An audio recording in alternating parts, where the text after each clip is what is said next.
Religious fundamentalism has a well-earned reputation as being dangerous because believers embrace dogma over reality. Yep, he just made a mistake. Or even human life. There he goes. But you don't really need a god up in the sky. You can have other kinds of gods, like money, which is the case with free market fundamentalism. It may be that greed is good, but green is God. America was locked in an ideological struggle throughout the 70s and 80s, and indeed the 20th century, with the Soviet Union. On the one side, you had the idea that free markets and capitalism were the best way to improve people's lives. And on the other, the decentralized, planned socialist state was the best way to do this. Not everybody believed the world fell into this strict dichotomy, but there were hardliners on both sides who certainly did. Within the United States, there were individuals who saw socialism as evil. This built on work such as Capitalism and Freedom, which argued that economic freedom, interpreted to mean free markets, was a necessary precondition to political freedom. In other words, according to these hardliners, any government meddling in society was the first step on the slippery slope to an authoritarian system such as practiced by the Soviet Union. And market fundamentalism has a half-century of dominance in the US. This is much too complex to do justice in this video, but suffice to say there was a significant overlap between individuals with this economic opinion, those with technological or scientific backgrounds, and particularly those who worked on projects around national defense in America in the second half of the 20th century. Despite being scientists themselves, their political beliefs took precedence over the scientific evidence. The Soviet Union was a threat that must be countered, they said. In 1987, they warned that the Soviet Union would become so powerful in 5 years that they could take over the world. When the Soviet Union collapsed 4 years later then, you might think that the institute would be left without purpose. But by that point, they had already pivoted to a new threat on liberty: people trying to prevent climate change. And both Seitz and Jastrow had done this before. Despite clear scientific evidence around the dangers of smoking, they had campaigned against government policy to restrict smoking indoors or in public spaces. They had campaigned against policy to prevent acid rain by limiting sulfate emissions. They'd even campaigned against the banning of ozone-depleting chemicals like CFCs. After all, any new government intervention was the start of the slippery slope towards communism.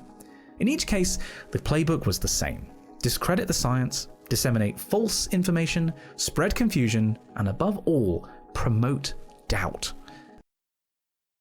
Its power has been around for so long that it's withered the ability of most people to even think through its own contradictions. Left on the cutting room floor is that democracy is a market where numbers are power, and the economy is a market where money is power. Its free market fundamentalism has nothing to do with whether a society is authoritarian or not. It all depends on the distribution of wealth and economic power within a nation. Under free market fundamentalism, a nation is a plutocracy under wealth concentration and is democratic only in relative economic and political egalitarianism. By itself, it guarantees nothing. Not everything a society needs to accomplish can be done with money or for profit. They don't campaign much on what they used to, which was, the Democrats were big spenders or whatever, It's all about critical race theory, and it's all this cancel culture stuff.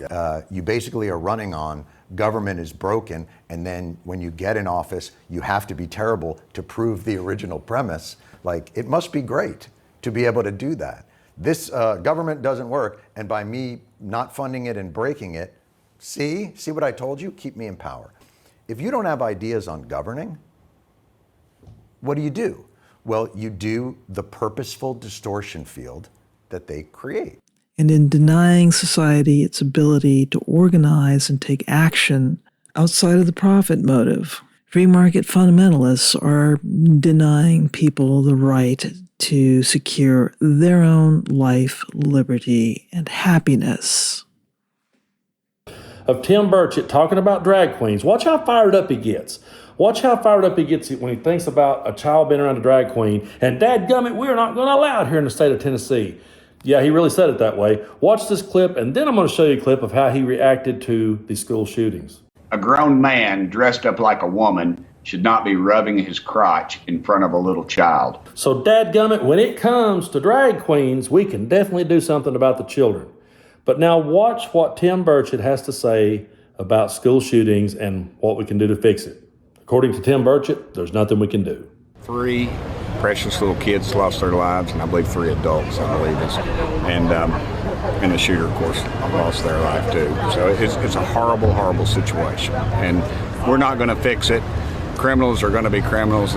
By attacking the public's right to refute or curb the excesses of companies or wealth, they are attacking the very market they claim to hold dear.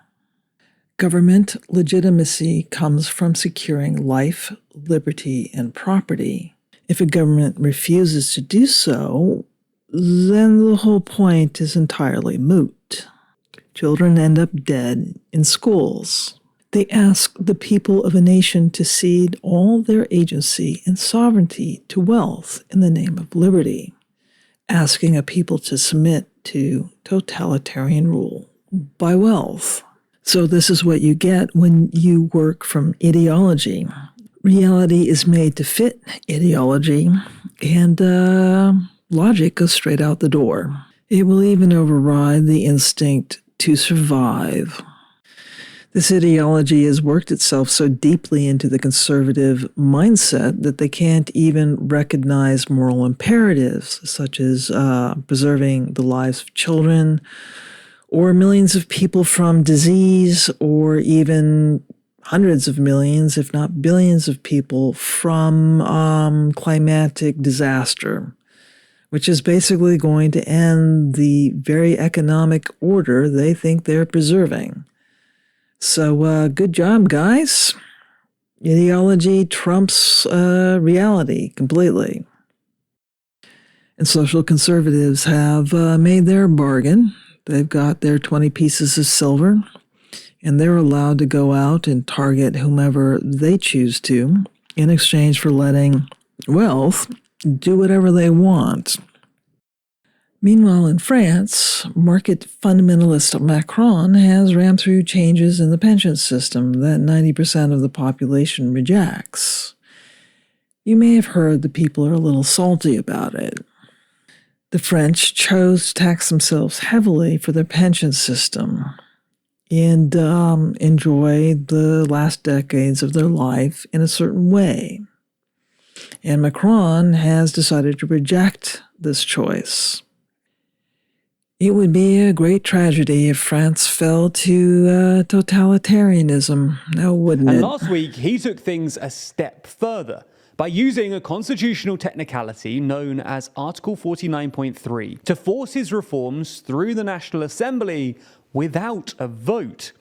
Today's world is very much the product of market fundamentalism, where money and power subordinates veracity, basic moral instinct, people's lives, liberty, and property to its own beliefs about the reality we live in.